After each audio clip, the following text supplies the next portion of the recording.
Hello. Welcome, everyone, to Podovirus. So today is a special day. Joe and I are here with Chris Shaffer, and he is going to tell us about what it's like on the patient side of phage therapy. So he lives in the USA, and he's going to tell us about his story, but he tried to get phage therapy to treat an infection and was unable to do so here. And so he traveled to the Eliava Center in Tbilisi, Georgia. And I know Chris has recently even written a book about his experience, right? That just came out. So that's what Yes. prompted me to reach out and say, this is a perfect time maybe to talk to you. And I met Chris last year at the Evergreen Phage Conference, or now it's 2 years ago, where he shared his story. So super excited to have you here, Chris. And maybe you can kind of give your own intro of who are you before phage therapy, and then we can launch into your quest to find it. Okay, great. Yeah. Thank you so much for inviting me to be a part of this and to tell this story because I do think it's really important because there's so many people who have these infections that they can't treat now. In fact, I just spoke to a fellow today who's from Palm Springs. He's on his fifth round of IV antibiotic treatments. He's had his prostate removed and now he's back in the ER with sepsis and he hasn't tried phage yet, but I'll get to that later. Okay. Before this all happened to me, I was a high school principal and a teacher for 45 years, and I just recently retired. And I do miss it. I really do miss it. I do get bored sometimes, but I'm enjoying retirement too and enjoying the phage advocacy that I'm doing. So hopefully that brings about some advancements in the accessibility of phage. So I'll tell you about how I came upon this infection. So I had in 2018, I had a colon resection due to diverticulitis. Fast forward about 6 months, and a hernia develops over that scar, the incision area. And so I had to have that fixed. And we were kind of just coming into the throes of the pandemic at that time. And so then that surgery failed, and I had to have it revised. But I didn't want to have the same person who did it initially do it again because I wasn't real confident that it was going to go any better than the first time. So I did a lot of research and found somebody that did the Liechtenstein procedure over at UCLA, and it's a very specific way that they repair hernias. And I did that, and what we found was that the mesh had come out. It was causing a blockage. So in between those two surgeries, I had to go into the emergency room a couple of times and had to have an NG tube inserted so that the blockage would try to resolve without major surgery. And that's where I believe that this infection originated. You can't prove these things and you can't know them for a fact. But knowing what I know now and looking back on how that NG tube was handled. So I remember the nurses coming into the ER room where they placed it into my nose and it was not in a sterile package. And they placed it on the sink before they put it into my nose. Looking back on all of that, where was that tube before it got to my room? And, the E. coli with the SB was a common infection that's hospital acquired. So it all kind of stands to reason, but there's no finger pointing at this point. I just wanted to get better. We were in the middle of had the surgery, recovering. And then in the middle of the pandemic, I thought I was going to get through the whole thing with no COVID because I wasn't going anywhere. We were teaching online. I was here right where I'm sitting right now, teaching my classes, and thought for sure I'm not going to get COVID because I don't go out. And sure enough, here I get really, really sick. I had fever. I was coughing, chills, everything that felt like a flu, a really bad flu, body aches. I was in bed and I thought, well, I'm just going to run down to the airport and get my PCR test. No need to take the first one. I want to know for sure. Do I have COVID or not? And I did that. I probably shouldn't have because I was really sick. I was running a fever of 103, 104 at the time. And got that test, came back, got back in bed. And the symptoms just kept getting worse and worse. The next day, I noticed my hands started going numb. I thought, this is really bad. Something is seriously wrong here. So I called my doctor, my primary care physician here in Palm Springs, and told him what my symptoms were. And he said, you have any other symptoms? I said, well, I haven't been able to pee very well for the past several weeks. I was going to tell him that when I went to see him in an appointment, and I had some routine blood work and urine tests done a few days before all this happened. Thank God I had that done just as a routine. And he said, it sounds like you have bacterial prostatitis and you're getting septic and you need to get to the hospital now. He said, don't wait, get there now. And I did that. And about the time I got to the emergency room, my tests were coming back. The PCR test came back and I didn't have COVID. So we knew it was probably bacterial prostatitis based on the symptoms. And then my urine test actually came back. They did a culture test and it came back positive for E. coli with ESBL. And my colony forming units were well over 100,000. And that never changed throughout this whole event. It was always above 100,000 anytime I had the test taken. So they pumped me full of antibiotics. I did get a little bit better. They sent me home on fosfomycin. And I took that for about 5 days. I was supposed to do a 6-week course, but it was so toxic to me, I couldn't continue taking it. So I had to stop. They put me on Bactrim then for 6 weeks, and I did actually get better. I thought I was going to be normal. This is all over finally. Was back at the gym, back to working. Everything was normal for about a month and a half. And then I started getting all the symptoms again. So I called the doctor. He said, well, it looks like it's returning. Let's put you on a 12-week course. And surely this time that'll do the trick, right? I didn't know any better. And I knew nothing about bacterial infections. I knew nothing about phage. I didn't really know anything about antibiotics other than you take them and you're supposed to be better. I was an old music teacher and a high school principal. I didn't know anything about biology. So I did my 12-week course and I'm better again for about maybe 4 weeks this time. So this was the beginning of this yo-yo of on again, off again antibiotics. I would take them, I would get better. And when I stopped taking them, each time I started taking them and stopped taking, the time in between when the symptoms would return would be shorter and shorter and shorter. And so ultimately, the symptoms just never really went away. I would go off the antibiotics and a day or two, I would have fever again. And it was just constant. I had to stop working for about 6 months at one point because I just couldn't do it anymore. When you have a fever of 102, 103, 104, you just can't really function. And that's what I was going through constantly. It was just back and forth. So in between that time, I started doing a lot of research about what are the alternatives to antibiotics because I knew these aren't going to work. I had learned a little bit about antimicrobial resistant infections. I ran across the word accidentally, phage therapy, in my research. And I thought, wow, this is insane stuff. Somebody wants me to drink or put a live virus in my body. That doesn't sound good. How could that possibly be good, based on what I knew? So I thought, well, I'll keep looking into it and I'll ask around. But, that kind of leads me to the first obstacle in getting phage therapy in the United States, which is you're never going to hear about it.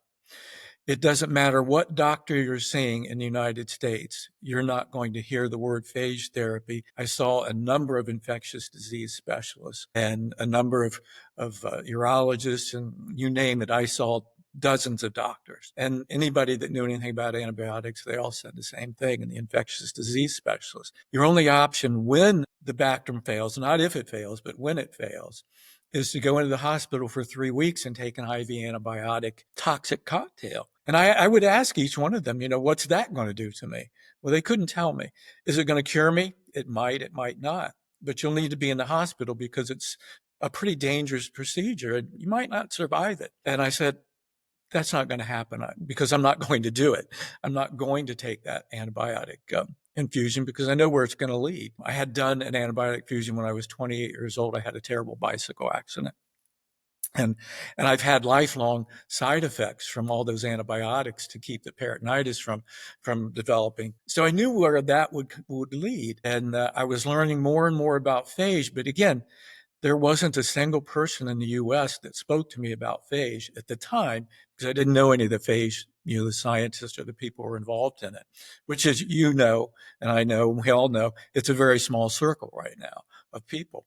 But obstacle number one, you will not hear about phage therapy, which is probably, I won't call it the biggest obstacle. I think there's another obstacle that may be even bigger, which I'll get to in a minute. So I started really digging my heels in on phage, and I started asking the doctors about phage. What do you know about it?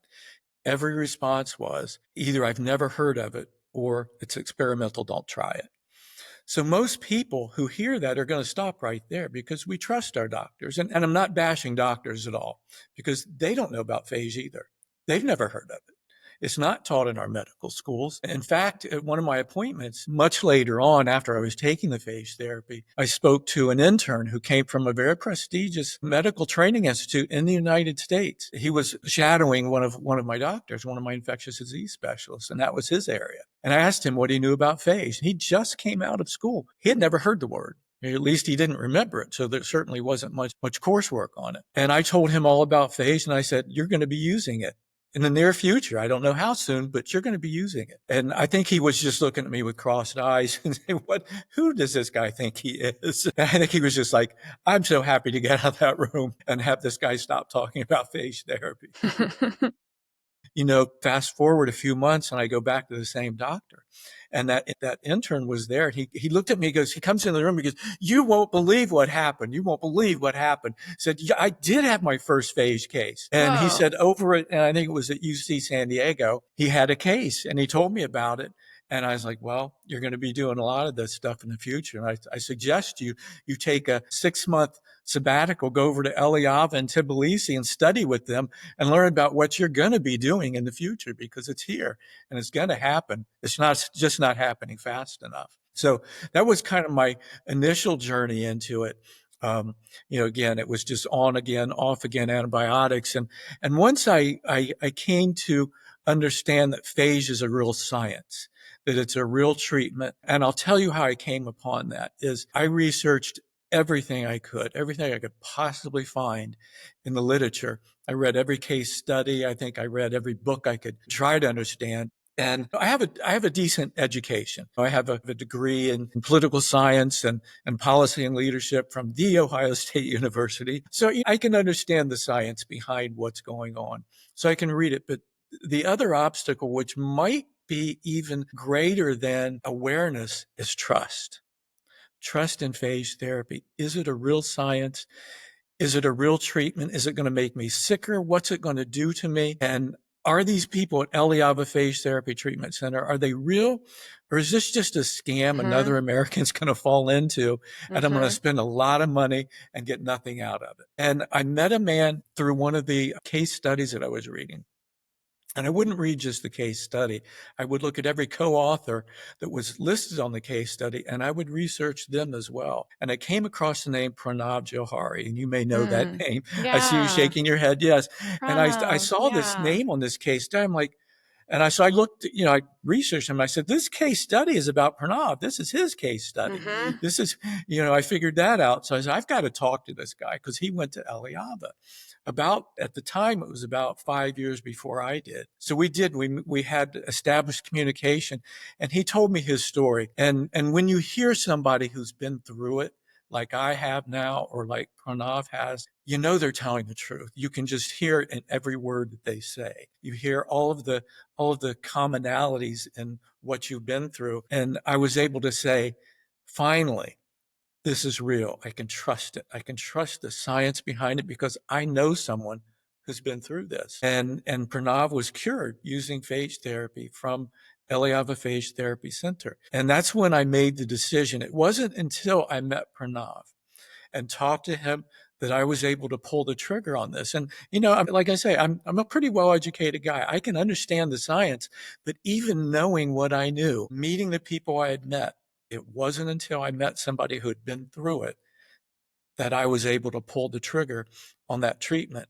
and then start the process, which is a long process Yeah. of getting your samples to Eliava, getting them tested, because what I found again are the obstacles in the United States just make it practically impossible to get phage Yeah. therapy. Did you have a question? It looks like you have Yeah. a question. Oh, yeah. No, this is so fascinating, and just so sorry to hear this whole experience. But yeah, you're going to be the next Pranav for the next person. So I'm happy to keep keep listening. I just was curious, so where were you at when you first reached out to Eliava, and what did they say to you, and you had Yeah, to get a so sample? How did how I that go? ended up reaching out to them was I realized it couldn't happen in the United States, because if I found a doctor that was supportive, which wasn't going to happen, my primary care physician was supportive, but he didn't have any understanding of phage therapy. And that's kind of like the next obstacle is if you are able to get a compassionate use waiver to try phage therapy in the United States, the next obstacle is finding the phage.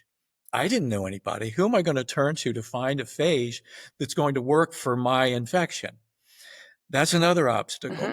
And even if you are able to overcome that obstacle, what doctor in the United States is going to administer it to me that has the institutional knowledge of how to do that? Because it is a complicated process to administer phage therapy. And I found that out when I got to Eliava. So I decided all of the obstacles are going to be too much for me to overcome. And I'm sick Yeah. already. I can't do this being sick. I've got to get the treatment now, and I've got to get it as soon as possible. So I learned how to send my samples in a Copan e-swab over to Eliava. They communicated with me that this infection was a stubborn one, and I knew it would be, and I needed a custom phage. One of the off-the-shelf phages would not work for me. Was it still the ESBL that you had Yeah, before? it was E. coli with the SBL, and they had a phage. They said it would take them 10 to 12 weeks to prepare it, and I was like, okay. In my mind, I was saying, as soon as they call me and tell me, or email me and tell me that the phage is ready, I'm going, because I just keep getting sicker and sicker and sicker. My doctor here in Palm Springs, we both decided that going off the Bactrim at this point, Hmm. since I was so sick because I was having symptoms on the Bactrim, the going off of it was a bad idea because it would give the bacteria just one more opportunity to mutate again, and the Bactrim would not be effective at all. It was keeping me Okay. alive, but not very alive, if that makes any sense. So I was sick even on the Bactrim. I had high colony forming unit numbers even on the Bactrim. So they emailed me and told me that my phage was ready. And that was at the end of May. School was just about out, and I got a ticket, to Tbilisi. And my niece agreed to travel with me. She was also a teacher, and she had the time off so she could go with me, because I was afraid if I got sick, either on the way over there or while I was there, that who was going to take care of me? So she agreed to travel with me. That was a big help. Sorry, maybe that'll help a little. No worry at all. So I get there on June 5th, and I start treatment on no, I left on June 5th, got there on the 7th. It's a 2-day trip. And then I started treatment on the 9th. And I was really comforted when I sat down in front of Dr. Leah, who's at Eliava, and what comforted me the most was, again, her institutional knowledge and her background and expertise in knowing how to use phage therapy, how to administer it, how to dose it, how to monitor and modulate it all through the treatment if you need that. And she said, very matter of factly, when I sat down across from her at her desk, she said, we're going to do 3 rounds of 20 days each, and we'll take a 10-day break in between each so that the bacteria doesn't develop resistance to the phage. And she was just very matter of fact. And she said, and that should do it. And she said, if it doesn't, then we'll reassess at the end of that. And if we have to add another phase, we'll do that. But hopefully the first 3 rounds do it, and you're fine after that. And I asked her what the cure rate there was at Eliab. She said it was 85%. And having gone through the treatment, I'm sure that's correct, that it is 85%. And what I found out, and going in person, and I wanted to stay for the entire first month and go through the first treatment there, because I knew that if this worked, that I would be someone who would want to spread word about the phage success, and that this treatment is available, although not in the United States in the way that it should be, no one should die from this. And that really is probably the thing that upsets me the most about where we are today, because we know phage works. We have availability of it. We could do it, but we're not doing it yet. Not, at least not in the numbers that we need to be doing it. And that's why I went to Eliava. I wanted to know these people personally. I wanted to know what they did. And I wanted to know, is this real and something that someone could rely on, that they could go there to Eliava or do their telemedicine and they could get a cure if they needed it, if the antibiotics weren't working. And again, we hear antibiotics first and phage second. I'm not so sure about that. I think we need to be turning to phage first more often than we do. And I know that in Tbilisi, they do that. I talked to some folks who were at the clinic getting phage and said, no, we would not take antibiotics first. We'd take phage first. We would give our children phage because there's no side effects. And we know that. I had no side effects from the phage. It's 2 little vials of a liquid that you drink. Okay. You have to do it on an empty stomach because acid can affect the phage. And that's the only thing I had to modify was my intake of food when I ate. I wanted to make sure I was on an empty stomach. And then I So, used a suppository in the evening because proximity matters in phage therapy. yeah. So could you have taken this as distance treatment if you wanted to? Was that an I option? could have at the time. So I started this 3 years ago, looking into it, and their success rate was better for in-person treatment. They didn't have good numbers on telemedicine because those numbers obviously are much harder to get, and it's much harder to know, did people take the treatment the way they were supposed to take it. So I took it exactly the way you're supposed to take it. I never missed a dose. It was always on an empty stomach. I made sure I did it to the letter because I wanted this to work, number one. Yeah. So, I went through the treatment there at Eliava and then at the end of a month. And just as a sidebar, if anybody ever wants to go to Eliava or to Tbilisi, it is such a beautiful country and the people are so friendly there. So I would highly recommend to put it on your bucket list of a place to travel to, because I want to go back now as a really healthy person and see the Yeah. whole country and revisit my friends, because I made friends over there with the staff Yeah. at Eliava. They were wonderful. I would not have any hesitation of recommending to anybody that they go to Eliava if they can't get the treatment in the United States. And I've tried to get good numbers on how many people have been treated in the United States, and it's not easy. I don't know if you've tried to find out how many people have gotten compassionate use waivers in the United States. I was speaking to Toby Nagel on a webinar a few days ago, and she said 2,000 have gotten compassionate use, and I think she was talking globally. I don't know that she was talking I just in the think so. United States. Yeah, there's a paper out, like a review, systematic review of all the case studies and clinical trials that group could compile, and I feel like 2,000 was the kind of total number. I don't know, Joe, do you have any updated stats on that? I haven't tried to get that number recently. Based on the number of people that are dying every year, it's a drop in the bucket. Number Yep. of people who are getting phage.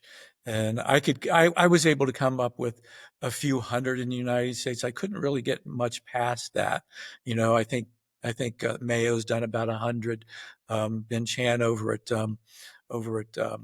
Yale has done about 100, and IPATH has done maybe 20 or so cases, and there's not a whole lot more than that. And interesting, Ben Chan was presenting at the Evergreen Phage conference when I was attending, and that was at the point where I was middle way through my treatment. And Ben had presented a slide, pre and post CFUs during phage therapy. And the CFUs dropped precipitously. And I had just that day just gotten my urinalysis culture results back. And when I saw that slide, I was like, oh my God, that's what just happened to me. My CFUs came back under 50,000. That's the first time in over 2 years. I had been on antibiotics for 2 years. My CFUs never came back under 100,000. And on the phage, so I had been on the phage for this. I was in the middle of my second round. The numbers came back under 50,000. So I was watching these slides. My attention was really grabbed, I Yeah. have to tell you. This was Evergreen, you said? Oh, Yeah, sorry. this was at Evergreen. Ben Chan was there. So you were on the treatment then. Yeah, I was on the That's when treatment we then. met. Yeah, even when I was giving my speech, or my speech, Yeah. my presentation. It was kind of like a speech. I didn't have slides. I know I need slides anytime I present now like that again, because everybody uses slides. I didn't know that at the time. And I was not all that well. So that's my excuse. Wow. So I had a little vial of phage sitting on the podium. And I don't know if you remember, I went over and stood in front of Scott, The from FDA, the Scott. FDA. And when I finished my treatment, I just said to the audience and really kind of to Scott, why do we allow IV antibiotics? And I pulled my own, if you remember, I pulled my sleeve up because I had this huge bruise on my forearm because that's one of the side effects that I got from that IV antibiotic treatment that I had when I was 28 years old. And I still get those today. It's like a purpura-like condition. I had a bruise all up and down my arm, and it's just spontaneous bleeding that happens under my skin, and it's never stopped. It'll happen it's spontaneous. I don't know when it's going to happen. It just so happened that I had that reaction at the conference. And I pulled my sleeve up and I said, why do we allow antibiotics that cause reactions like this, and we don't allow phage? And I took the lid off, drank it right in front of everybody, and said, and we don't allow this that has no side effects. Something's not right. And I know we need more data. I'm not saying that we should stop doing studies. I'm not saying that we should stop doing clinical trials. I'm just saying we need to lower the barriers to getting phage therapy. It's like if we saw 100 people out in the ocean on a swimming and drowning, and we had lifeboats, but we weren't 100% sure those lifeboats would work, we would lower them. We would put them in the water and save those people. And that's what we need to do with phage because we know it works. We need to make it easier. We need to pass the Pasteur Act. We need to do things that are going to make a difference for people now, like I was dying. We need to have phage available and not put so many roadblocks and obstacles up in front of it. We're never going to get anywhere if we don't start using it because people are dying in the hundreds of thousands every year in the United States. And I can't understand why.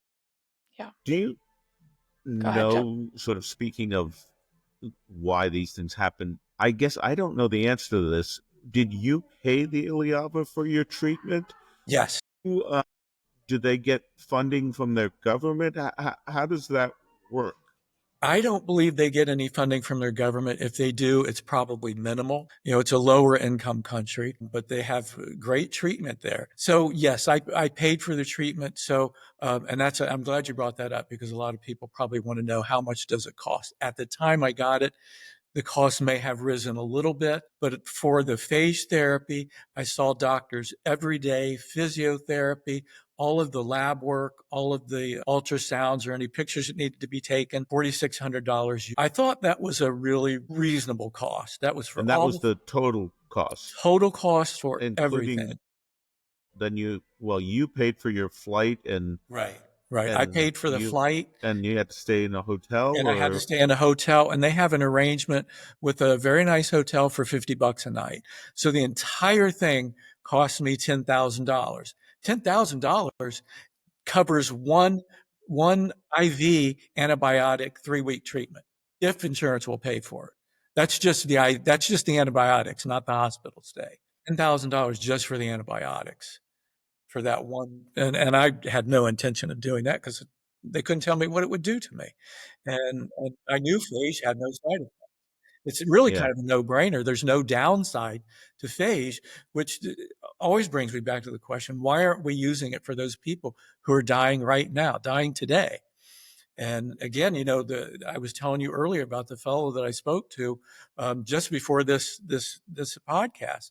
He has done, I believe, 5 IV antibiotic, 35-day rounds of treatment. He had his prostate removed. I mentioned to him, I'm not a doctor. I can't tell you what to do. I don't think this is going to cure you. I don't think you're going to be rid of this. He's back in the ER again today with sepsis. And So he's had everything done, but he won't do phage because he doesn't trust it. It comes so down to trust. yeah. So I have a question about the timing of some of the things you told us. The intern that you first told And you said, and then they were experienced it at UCSD. Yeah. Did you talk to that person before you went to the Eliava, or did you talk to them? I mean, did you try to get that person to put you in contact with the people at UCSD? Because I know the people at UCSD/IPATH do treat a lot of people. They, I don't know how many they treat. I know that they're currently saying don't send anybody our way. And the numbers that I've seen that they've treated is 20 or under. And the infectious disease department, I tried getting in over there before I knew anybody in Phage. They haven't accepted new patients for 2 years at that point when I asked them, and I still think they're not accepting new patients. So in general, the answer you're going to get is an email or we're not answering the phone and don't send anybody our way for generally all of the places that are offering phage therapy. I think the Mayo is probably where Gina Sue is probably the most accessible if you can get through to it. I was never able to get through to IPATH or UC San Diego. I tried. I got an email that told me how to file compassionate use waiver, which I wasn't going to do anyway, because I just knew the obstacles to getting the treatment. They're just too great, especially when you're sick. You're doing this and you're not well. It's really hard. It's really hard to make those phone calls. It's really hard to follow up when you're not well because sometimes you just can't make the phone calls. You're just not well enough.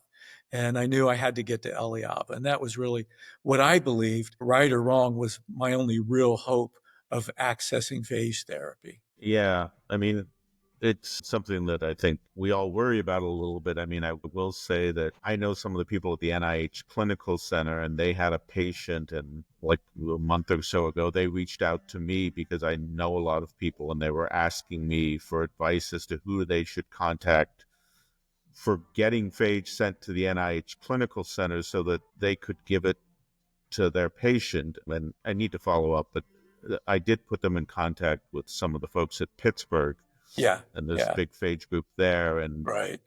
there was at least, I think the isolate was going to be sent to Pittsburgh, but I don't know Mm-hmm. what ended up happening. But yeah, no, it's a real challenge. And I think, you know, I'm glad you're doing advocacy. I mean, I think there's a problem. I mean, I used to go to the World AMR meetings every Mm-hmm. year, and I've not gone the last few years, but, there's always this discussion about why there isn't so much advocacy.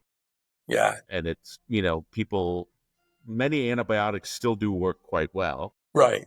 if the infections aren't resistant, and, people tend to recover from them in 10 days. And then there are people who unfortunately pass away quite quickly sometimes, and it doesn't lend to this group. Like, you have cancer patients where you get these support groups and all of this stuff. And I guess to my mind that's a real challenge. And I don't know, since you've become an advocate, if you've had thoughts on how to overcome that challenge. I think you're spot on in what you just said. Yeah, I think, this is kind of like the slow pandemic or the slow epidemic. And this takes me back to the early days of the HIV crisis, in the 80s and the 90s. This feels just like that. People are dying. You're not hearing about it. We need a Larry Kramer. We need somebody to we need a group like ACT UP to bring this to the public. We're not going to get phage until people start demanding we have phage. It's going to be in the background. It's not going to be heard. It's not going to make noise because there's not a real big return on investment. And it's why we don't have new antibiotics in the pipeline, is because pharmaceuticals aren't taking it on. Pharmaceuticals certainly aren't going to take on phage therapy because it's a live virus that you cannot own. Where's the return on investment? I think the return on investment is probably in the treatment aspect of it, having the institutional knowledge that you can sell to treat people with phage, not the actual phage itself. It's going to take government entities to bring phage to the market because pharmaceuticals aren't going to do it. It's going to take world governments acting together, making phage available, and then treatment centers using that institutional knowledge to deliver the phage, monitor it, modulate it, whatever they need to do to the treatment as it's in somebody's body, and how is it responding, and what do we do to make it successful treatment. Yeah, I mean, I know I've heard Gina talk many times, and some of the times Gina from the Mayo talks about, sort of how not crazy, but sort of maybe slightly haphazard her process is when she decides she needs to find phage for someone. She contacts Baylor sometimes. Right. She contacts the folks at Pittsburgh sometimes. She contacts various companies, and it frustrates her that it's not more of a systematic process. And, I'm an older retired person. I was riding the train yesterday and I was reading Fauci's book. Mm-hmm. And you mentioned HIV, and the in during the second Bush administration, there was this thing for African nations, that was really frustrating to people, that a lot of people were still dying of HIV and AIDS in Africa, even though it started to be well treated, or fairly well treated, in the US. And they set up this PEPFAR program, which was a program for the US to help people in African nations get the advanced cocktails for HIV. And I've tried to look into whether that something like that could happen for AMR. So I don't know. So maybe you're going to get to this, but what have you been doing in your advocacy efforts to do stuff? Talking about it as much as I can. I've written a book on the topic. It's getting a book out into the hands of people is difficult, and I'm just talking about it to whoever will listen. And because we don't know about phage in the United States beyond this small circle of scientists and patients like myself, I can name the patient advocates. There's only a handful of us. I can name the doctors who know about phage therapy in the United States, like Dr. Sue Ben over at Yale. There's only a handful of people that know how to do this in the United States. Until we start making the public aware, there's not going to be a demand for it. You don't even know this exists. Your primary care physician has no idea phage exists. And they would not ever tell you about phage. Again, that's obstacle number one. And until we create a demand for it, it's going to sit right where it's at. That's my opinion. I don't think we're going to make any advancements until we have a demand for phage, until people who are dying know that this is out there, and their relatives and their friends and their loved ones know that, wait, my friend could have saved his leg. I have a friend that visited me a few weeks ago. Her uncle had his leg amputated 3 different times, all the way up to the hip, because he had an infection. And she had just heard about phage from me. She said, would phage have worked for his leg? I said, well, I don't know, but probably it would have. They use it. They do it in wound care. I know it's successful. There are people who can access it. Like, I could access phage today in the United States because I know enough people, but I'm probably one of a handful of people that could make that happen. I had surgery in July again for another bowel obstruction, and I was over at Cedars, and the incision got an infection, 3 different bugs, Pseudomonas, Efficacy, something else. I can't remember what the third one was now, but they had to open the wound up and they had to put a wound vac on.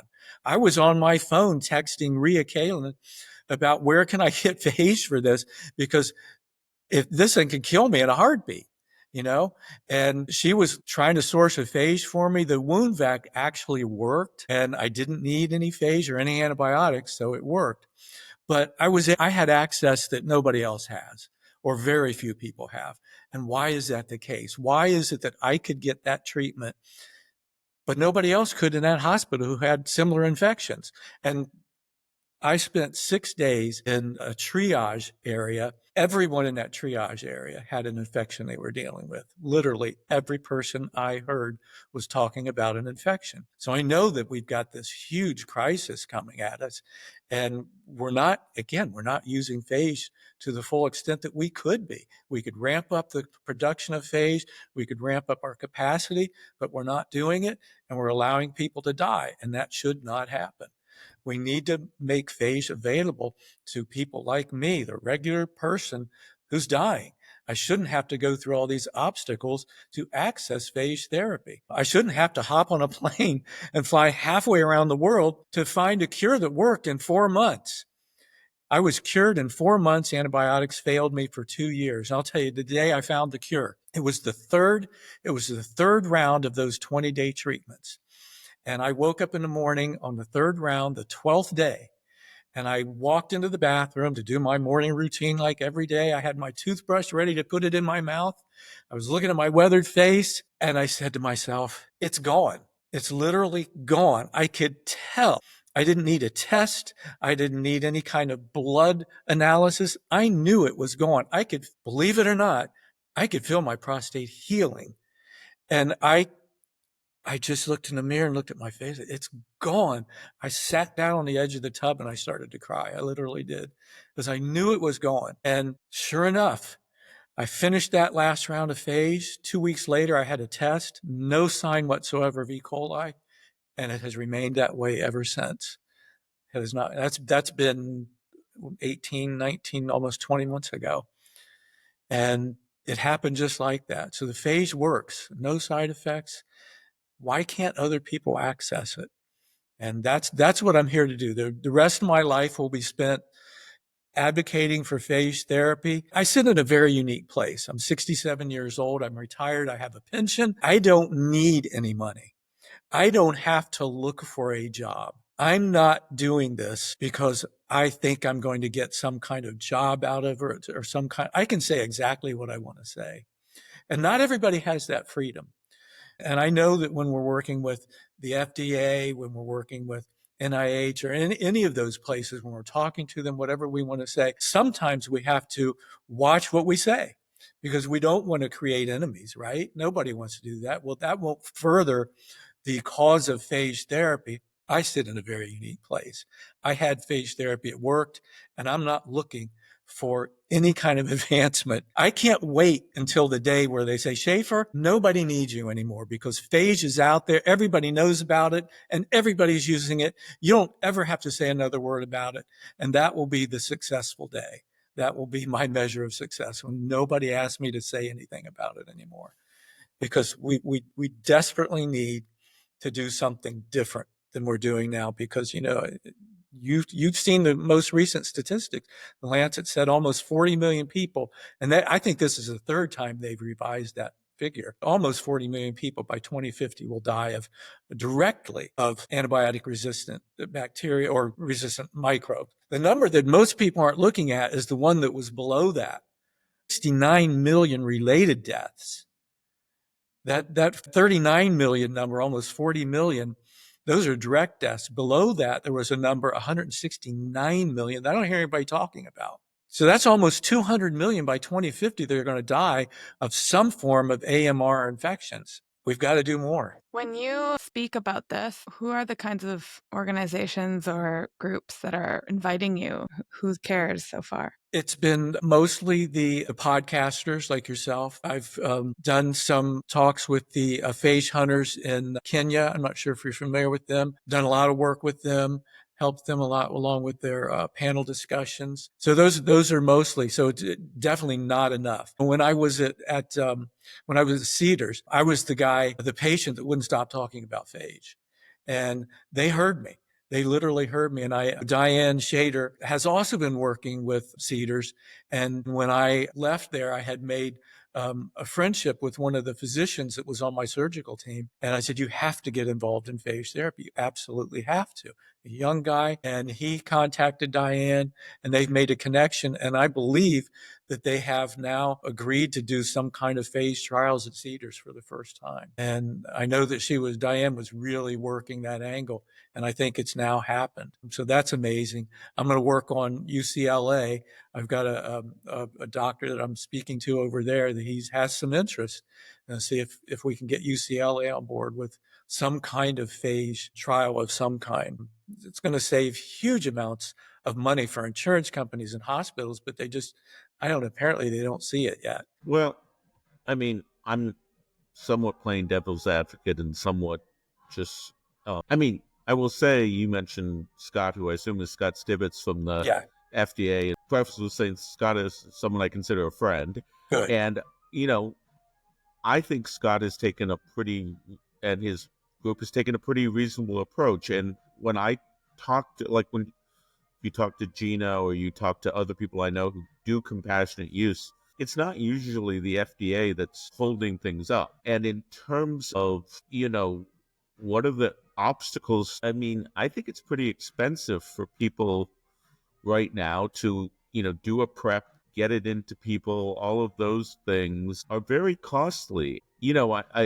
I understand that, there are many cases like yours that which are just wonderful to hear about. But, I mean, I'm curious, do you have any thoughts on there are a lot of ongoing clinical trials? And if and hopefully when the clinical trials start showing some efficacy, do you think that will move the needle? I absolutely hope it does.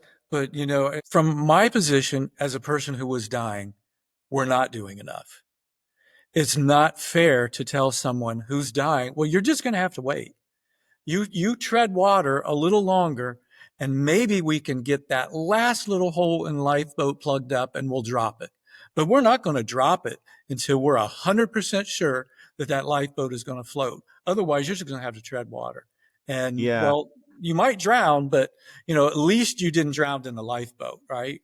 Mm-hmm. And Ye- and we know phage works. And I'm all for clinical trials. I'm all for more study and research.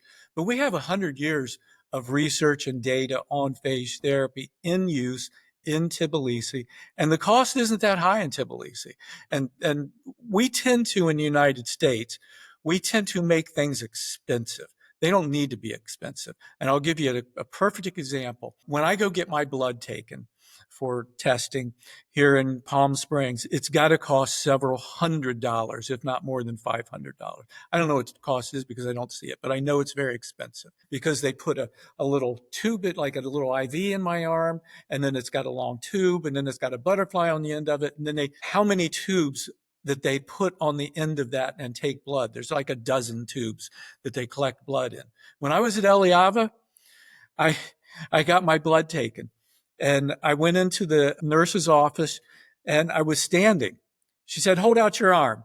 I held out my arm. She swabbed it with an alcohol pad. I was still standing, and she inserted a syringe, pulled the blood out, one syringe. That's all they needed. And they did all the testing on my blood that was necessary. The same number of tests they do in the United States, she did with one syringe. What do those syringes cost? A dime? So we make things really expensive in the United States that don't have to be expensive. And I will tell you one of the really profound things that I learned, and I won't tell you where I learned this because I don't want to name people, but when I was under treatment, I discovered at one of these facilities, and I don't think it's an unusual thing to happen. I think it's probably very common that it's happening like this. And I think doctors are learning this from friends in the business, an infectious disease specialist, one of them that wanted me to get this $10,000 IV antibiotic treatment. That's just the antibiotic. He's not only the doctor who prescribes it, he's the doctor that sells it. And that stinks bad enough. But not only is he the doctor who sells it, he's the doctor that owns part of the hospice center that treats people when they're dying from these infections that they aren't curing with these IV antibiotics. That really stinks. And there's no way that that is a reasonable thing to be happening in the United States. And I don't believe for a second that that's a one-off. I think this is common. I think it happens all the time. And so, yeah, I think we need more research. I think we need more clinical trials, but we also need to lower the obstacles to getting phage therapy so that people like Gina and Ben and everybody else who's doing it can bring more people on board and more people who can do it and who can administer phage therapy in this country so that people don't have to hop on a plane, fly halfway around the world, and spend $4,600 to get phage therapy to Eliava. Do you think you could I feel like because the clinical trials will happen and that will incentivize that will be aligned with the current system to get somebody to be able to make money from doing phage therapy, and that's probably what you have to do for that side of things for getting a phage pharmaceutical for pharmaceutical companies to make money. They have to do the trials, but to have another source of money coming in, if you coalesced a group of people that would fund like a nonprofit phage center that would just do compassionate use. And so it's always informed consent and it's supervised by a physician that you would pay. Like maybe there would be a way, like, as you said, the funds for that could be aligned with the Eliava if it's oral phage therapy and if it's, done as compassionate use. And so, like, you could kind of create a reasonable budget for a center to run like that as a Yes. independent You are entity. reading my But I mind. don't, yeah, it's like, it's not going to be a business that's going to do that because it won't Right. be a big business. There And you're not going to be able to really There is a charge place here in for it. Palm Springs, and I'm speaking to someone who's involved in that place right now, which we may be able to get something moving exactly on the lines of what you're talking about. That's what I want to see happen. It's going to be a treatment center that is already running some kind of compassionate use program ish kind of work that they do. And that exists here in Palm Springs. And Palm Springs being a resort paradise could be a place where people would come and get some kind of treatment like this. Yeah. So Because, yeah. you read my mind. Because just being on the side of being in a lab, being in a series of phage labs, and some of those where we treat patients or we make preps for patients, like there's no source of funds for compassionate use work. Yeah. And even a few $1,000s a patient would kind of be enough. And so if there's actually demand and among regular people that Right. want to fundraise in the standard way and just raise that money, like Diane Shader Smith raises money on Right. behalf of her daughter Mallory, who died of an infection, as we all know, and almost got phage therapy. And that's what led me to start Phage Directory. And she raises money through that. Like her profession is as a publicist as well, so she knows about Right. that sphere. But I've always felt like, yeah, so she donated money actually to Stanford where I worked so that we could start doing phage therapy here. So it's like small amounts of money could actually just empower the research labs in the US, like the Venchans and the UCSD, to have at least the funding to make a phage prep, and then it won't have to be as expensive because it's only going through that compassionate use channel. I've never found the wherewithal to build that fundraising network because I've not decided that that's like, I feel like that's a big Right. direction to go in, and I wouldn't be the one who has those contacts. But I feel like if I can help you do that, or at least provide the encouragement and then help direct the funds, like I know exactly who's the closest. And I wonder if that is something you Yeah, thought of. that too, and even patients who need the phage would be willing to pay for it. Yes. I would have easily paid $10,000 here in the US for phage if I could have gotten it here and gotten the expertise in the dosing and administration of the phage. I may even ask you to get involved in a talk with me with this place about exactly what you were talking about. What do you think, Joe? Rogue ideas? I don't know. I mean, I think people have to think really hard about this, and I think, unfortunately, I think there's a little bit of a tendency to, and maybe again, there are lessons to learn. There was a lot of hostility initially between Larry Kramer and Tony Fauci during the early days of the HIV crisis. And I was interested in reading Fauci's book for a number of reasons, including sort of the discussions on how their relationship evolved into a situation where, Kramer was very critical of Fauci and later came to regard Fauci as, to understand better Fauci's point of view, and Fauci better understood his point of view. And, there was a time when people were not allowed to get certain HIV drugs because they were reserved for people who were able to be in clinical trials. And they came up with something they called a parallel pathway, where people who weren't eligible for the clinical trials could get the drugs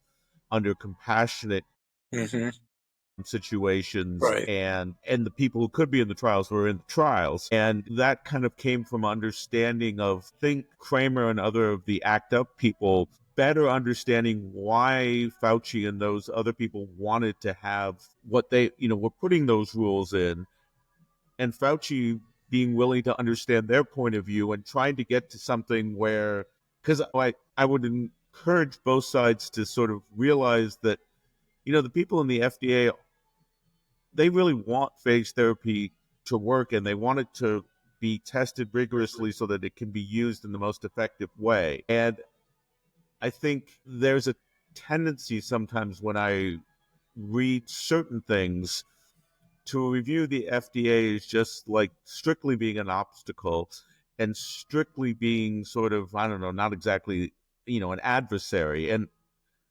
I and the FDA, maybe in response to that, regards certain people as sort of like, oh, they're not serious about the science.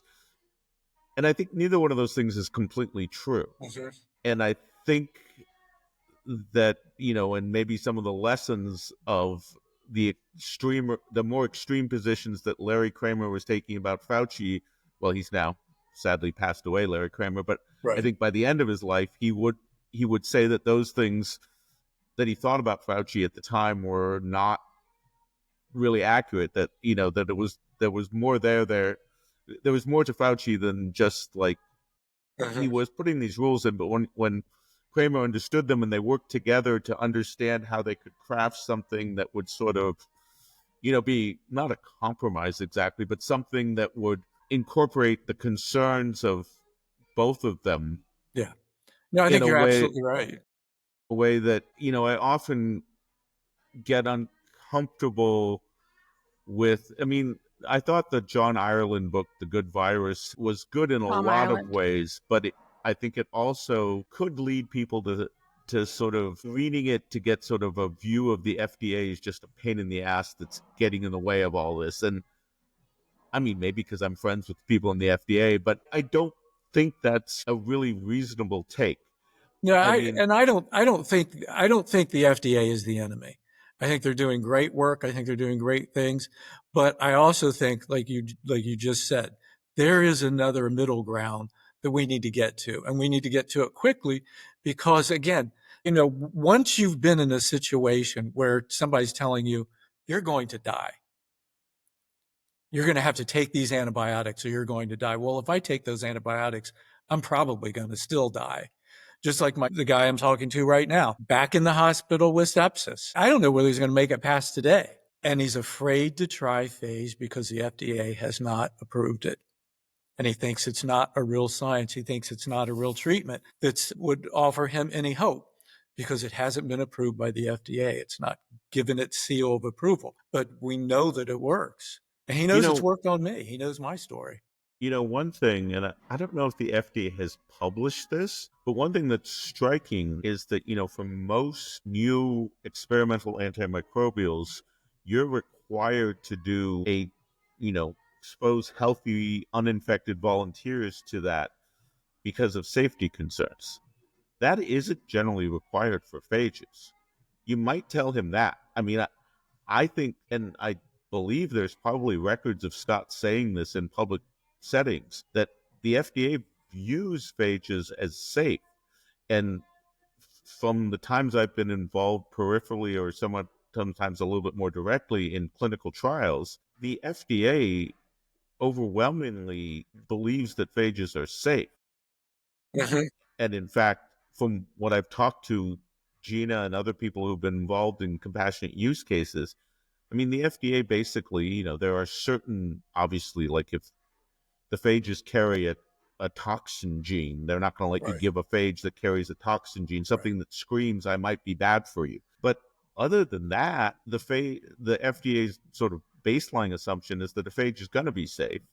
I don't know if that would comfort the person you know. So what the FDA won't say, because there haven't been clinical trials, is that it's efficacious. They will say it's safe. So, there's published studies. I mean, people have published on, we did these 20 compassionate use cases. There's a paper from Australia, John Iredale and colleagues. I forget how many was it, Jessica? 15. It was 15 or 20 patients. And, the conclusion of the study was it's completely safe. They talk about the results for each of the patients, but the thing that they conclude most strongly is that we had no safety signals. Yeah. So, I mean, I think, there is evidence and there is FDA statements to the effect of phages are safe. I don't That's think a the really FDA good point. feels that they can say anything about efficacy because they haven't had what's considered a rigorous clinical trial with placebo groups and showed that it works. Yeah, I Well, we think can that's get such a into. good point, because even like thinking about tangible things to do to fix this temporarily, at least the short-term solution, if we imagine the long-term solution is, yeah, they'll get through clinical trials and some pharma will make phages for everybody else one day. But like between now and the 15 years from now that happens or whatever it is, the short-term things you can do, like what about communicating those things that Joe just said? Like the Yeah. FDA does believe that phages are safe enough that they don't require safety studies in healthy volunteer, like they're able to have phage products like skip a step because of Yeah. the safety that's been demonstrated. And that's really, if you could explain that to general audience and just get that message out. And Right. there's, as Joe mentioned, there's lots of studies to support that if the if the safety concern is blocking patients from at least even wanting to talk about this, even want to think about it, or be open to it, then like that's something we can do with a communication Mhm. strategy, which I feel like is always nice because it's the cheapest. Right, right, absolutely, and that's a great point because that was one of the biggest obstacles I had. Is this a real science? Is phage real? Is it going to Yeah. make me worse? Aren't viruses bad? We have to, the general public, we call them civilians. I'm not the general public anymore, but the civilians don't understand it. People in the general public have no idea, just like I had no idea. What is a phage? What's it going to do to me? Aren't all viruses bad? Isn't that going to Yeah. kill me? So that's the word. We've got to get the awareness out. We've got to help people understand that phage is there, that it can be used. It's safe. And just like you say, Joe, the FDA views it as safe for those people that need to test it first. We can skip a step. But getting that word out is really, really Yeah. It's tough, hard. Yeah. because people hear first, everyone I've talked to about this with the FDA doesn't approve it. My cat wants me to pet it better. Yeah. But that's what I hear. That's the most common thing that people ask about phage Yeah. therapy is the FDA doesn't And approve it. and maybe there's something too, another thing to educate beyond phage, just that educating the public that FDA approved is one stamp, but that's like not synonymous with this drug is safe Right. at all. Like it's approved to sell it, and that means safe and effective. But But if all the things that are safe, like I think people could be refreshed by having that pieced apart a little bit about what that really means. Yeah, and if we could get the FDA's help in spreading that message. I feel like you can't really, I don't think that's going to be the fastest way though. Like, because they're never going to be able to, like, you know, there's a big ship that has to go through all the different channels to get any Right. message out. And they have their, I mean, I'm putting together what I've gathered and Joe Right. probably knows more, but like, I just think, yes, calling for them to say that, but I don't think it'll lead you to the outcome you want. I think it'll still take years. So there's other people that can say it. Go ahead, Joe. I would have to go back and look, but when I was still at NIAID, we in 2020 ran a workshop with the FDA on phages. And if you Google, you can get the transcripts for those. Yeah, I've And seen if you them. look at the talks from the FDA, I would look at Cara Fiore's talk and Scott's talk and maybe Park. They are talks. And in those talks, the transcripts are published by the FDA. They may have, and in some of those talks, they were specifically addressing like how you would go about doing a clinical trial. I can't remember whether they actually said those words, but they may say in there, I think they may very well say we don't require phase 1 safety studies, which, I mean, again, so I do think they may have said that in forums that were public in which they later, published the transcripts of, because it was the FDA that put them on. Glad That you the reminded us. the transcript from 2021 was published on the FDA website, not ours. Mhm. I'm not there anymore, but NIAID. It was the Right. FDA that put Yeah, those transcripts out. So it might be worth looking at those because that's, yeah, I do think the FDA may have made that comment publicly and then published the transcripts of it. So forgot about that.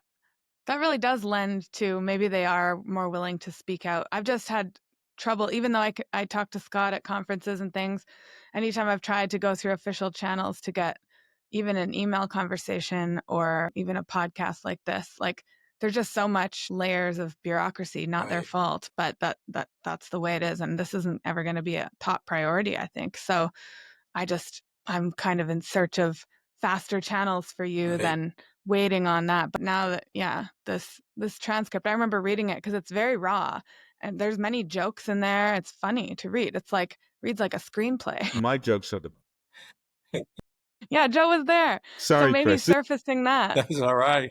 Yeah, surfacing these things and packaging them in a way that, we could create kind of like a website for information, like Page Directory could help with something like that potentially. If this is kind of something that's a key bottleneck, like your friend, like the example with your friend, like not thinking that the FDA has deemed this safe. And if that's the only Yeah. difference, like that's a tangible difference it could make now. That's very The exciting. problem for people who have these infections is that they know nothing. Yeah.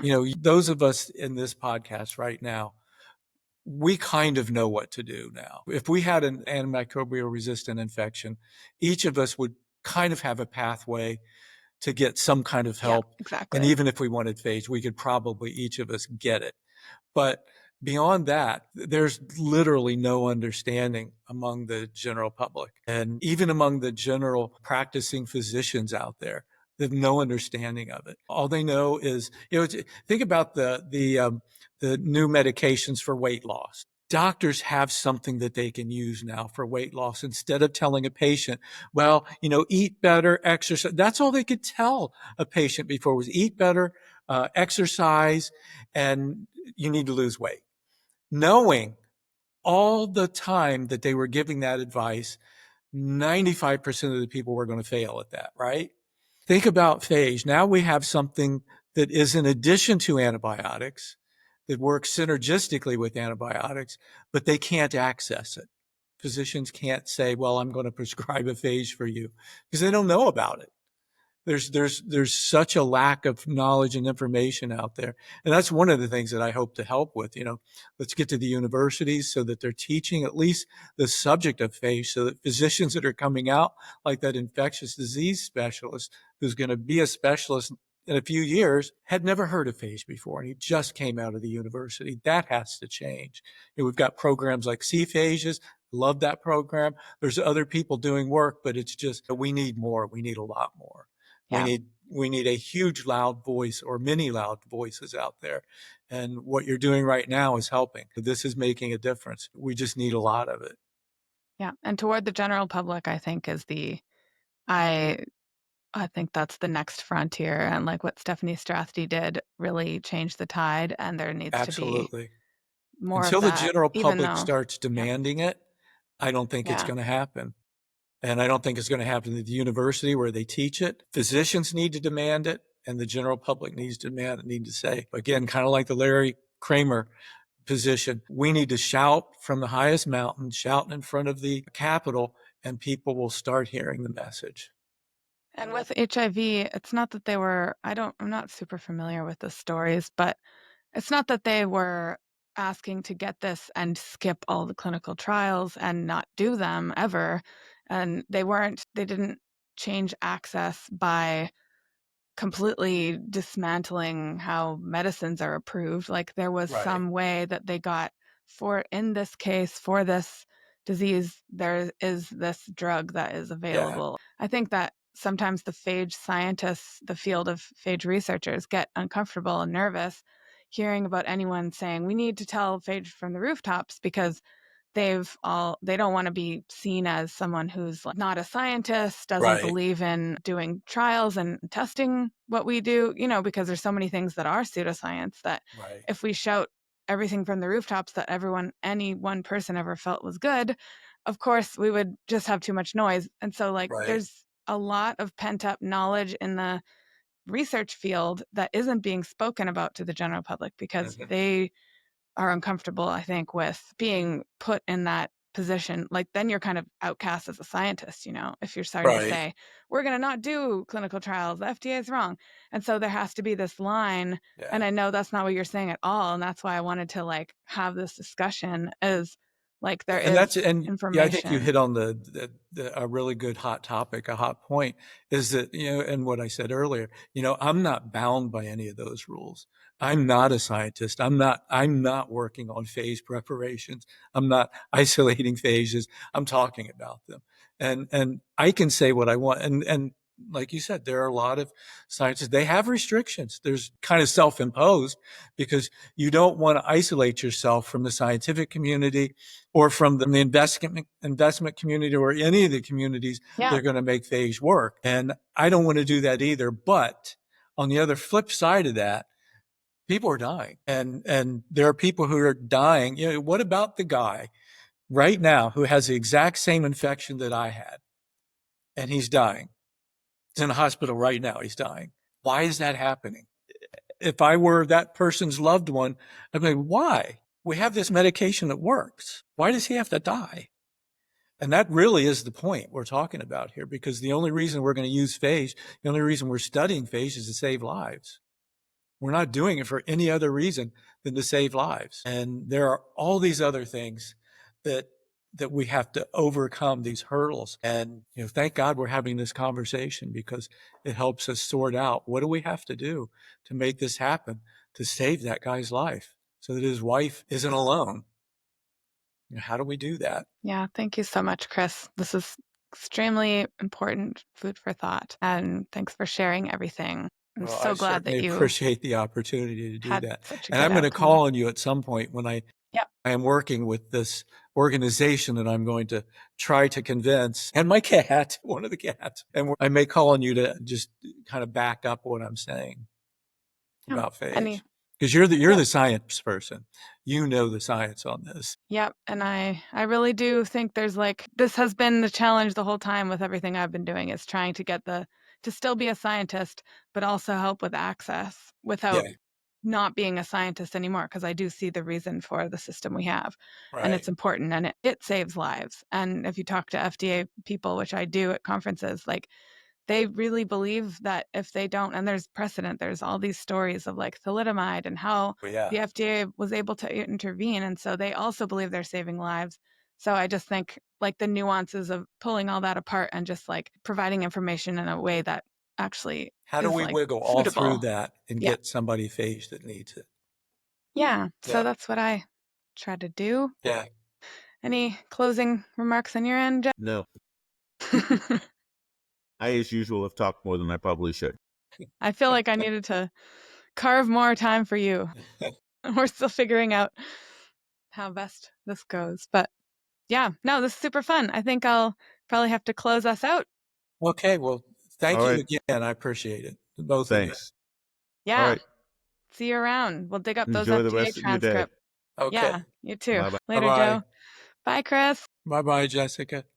Bye-bye, Joe.